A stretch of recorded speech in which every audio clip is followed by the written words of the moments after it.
everybody, I'm Tom Vassell. And I'm Joy Evans. And today we're taking a look at Spooktacular. Now, Spooktacular is a game that in which you are one of a monster. So there's a movie going on in this big silver screen theater, and the monsters have burst out of the screens and are terrorizing and eating people. And it's glorious. You are one of those monsters. Yes. But this is an asymmetrical game. Every monster in this game plays differently. Mm-hmm. It's also a very light game. Right. So let's take a look. In this game, you're going to have a bunch of guests that are in the theater in different spots. You'll have one less in a number of rooms. You're pulling them from a bag here. There's 5 different colors that you'll have out there. Then each player is going to choose which of these monsters they're going to start with. So maybe I am starting with this lantern glow, Revenge of the Alk. So I'm going to get I'll follow my setup thing that says I place 2 new doors, because this one comes with extra doors. So I'll put some doors on the outside. And then my anglerfish creature, it says put them in any exposed room, and then draw 3 cards from a deck. So everyone is going to do that, and there's going to be various monsters in the different rooms. Now, everyone's going to have a deck. Your deck will always have these 5 basic cards in it, and then you'll also have other cards in your deck based on the monster that you are. Now, once a player takes their turn, they're going to take their card, and they're going to go through like this. So this one here, for example, the anglerfish will play a card, then they will rise from the depths, which will let them do something based on the number of discard cards they have in their pile. Then they'll place the lantern in any exposed room, then draw back to 3 cards. So an exposed room is basically an outside room, so the angler would have to start here in this exposed room. So everyone's going to have a different turn track. See, here's the wolf pack. They have a very different track. The screaming eagle has a different track, but each person always on your turn will play a card.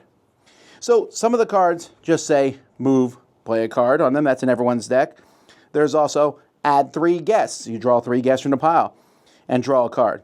But then there's devour a guest of each color. So in the room you're in, you can eat one of each color. So if I was here, I could eat, well, this would be a good room to go into. I would get 4 of the 5 colors. You want that because if you get one of each color, you throw them back in the bag and you get a ticket, which is going to be worth 4 to 8 points for the end of the game. Players are also, you can spook. Whenever you spook, you're spooking people, and you scare one person out of the room that you're in, out of each door. And then you get 1 point for each person that you spook.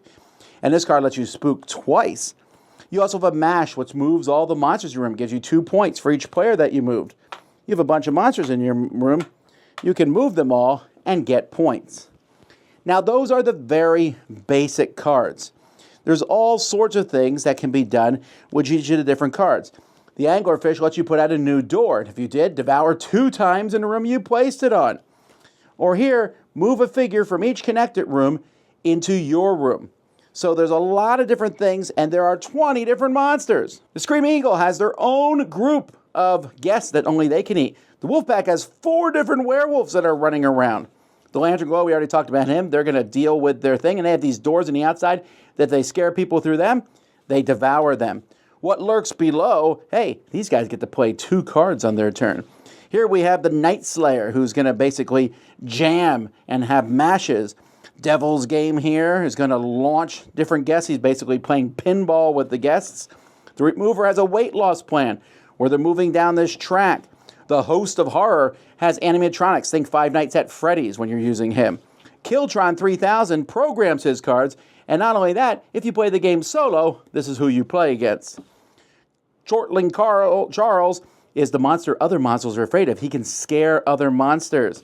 Mummigator 3 is a tomb that he scares people into. Doctor's Terrors is setting traps up for people. Beast of Business, well, they're going to be placing tokens next to the board, and you're going to score. It's kind of like a stock market monster. Hell Chef has evil dishes they're going to serve people. Mask of the Outlander has a posse. Doombox has kind of tech tracks on their thing. Killer Cars just trying to run people over. Rigu, the Blob, has multiple pieces, and they're just trying to get their blob all over the board. The Deadline has phones, and they're going to ring. Pick up the phone. Grimhive is a beehive nest. So those are all the different monsters. Each player plays one. The game is going to be triggered when someone gets to 50. You have these police cars that match your number and turn order. They'll be moving around the track.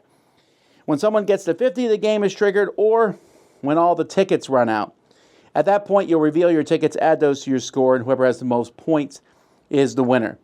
There's a few other things that whenever you devour, you turn in a set, you're going to put some more guests out on the board in a small room. And there's some other minor rules that might affect some of the monsters, but that's generally how you play.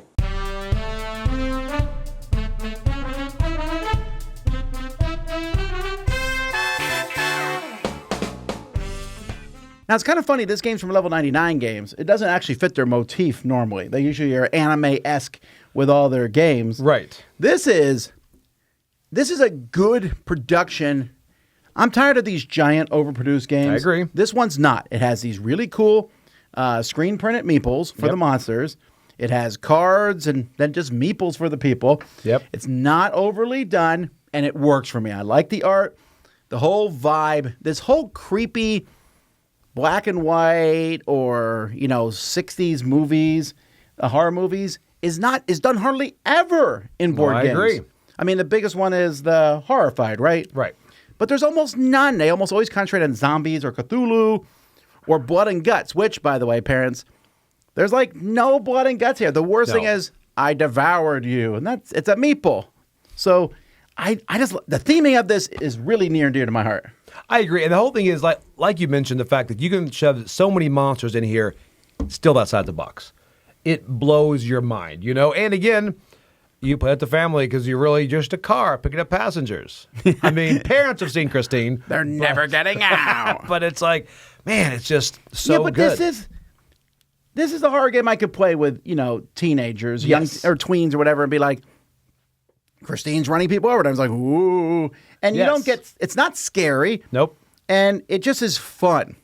Now, I mentioned the game's asymmetrical. It really is. It's fully asymmetrical. And it's hard to find that games that are asymmetrical and simple to teach. Yeah, but you have that, here's the steps you follow on your turn. Now, everything plays sort of the same in many ways. You're spooking and scaring things around. And for all I know, people might say this monster's overpowered. But it's funny because some monsters, like the Blob, you're like, he can be in any room and use cards anywhere. Mm-hmm. But also, every other enemy affects him. Right. Like if there's a negative card that hits another monster, I'm in every room. Yeah.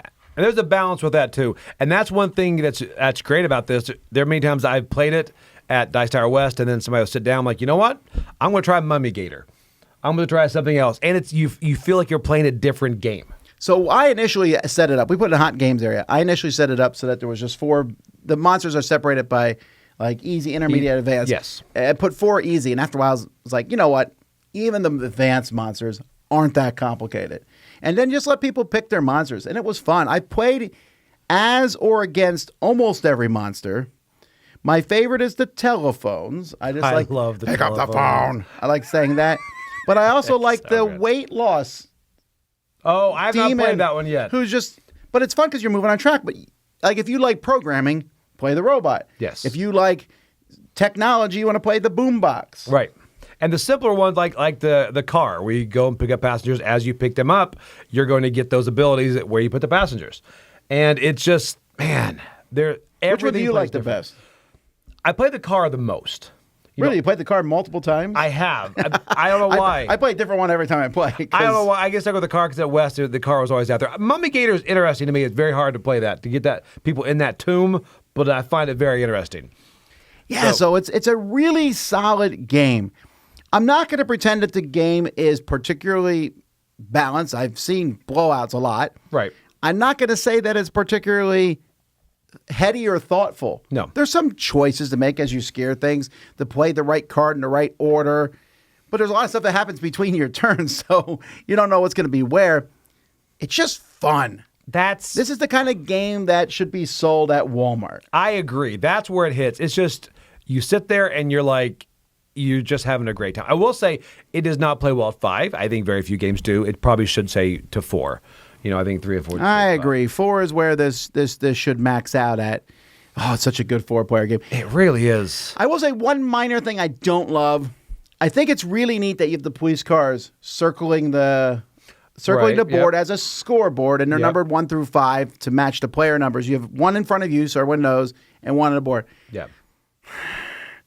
I just always forget who's what car. I'm like, you're police car 3. 3's there.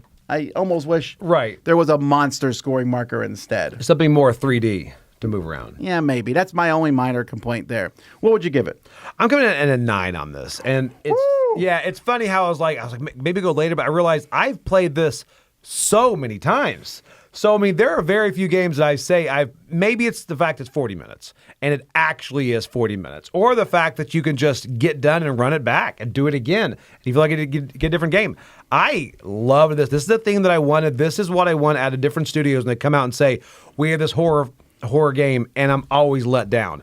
This time, I was not. The idea of this, a movie theater where the monsters come off the screen, man, it's so good. And it delivers. I'm a little less than that. I'm an 8.5. Okay. But yeah, this is it's really hard to complain about. I mean, the biggest complaint is going to be it's not a particularly deep game. Right. But that's okay. I mean, and I played it with young people, older people. It's fun. And you did have one comment where somebody was like really thinking, and you're like, listen, the thought you're putting into this, you should not be putting into this. I played with one person. I was like, yeah, calm down here. Because they were like, what are my options? I'm like, you have a few. Go ahead and pick one. Right. So if you're looking for a really fun, campy monster game that you can play the Monster Mash while you're playing, Spooktacular is for you. So good. I'm Tom Vassell. I'm Joy Evans. We'll see you next time. Writing Christine.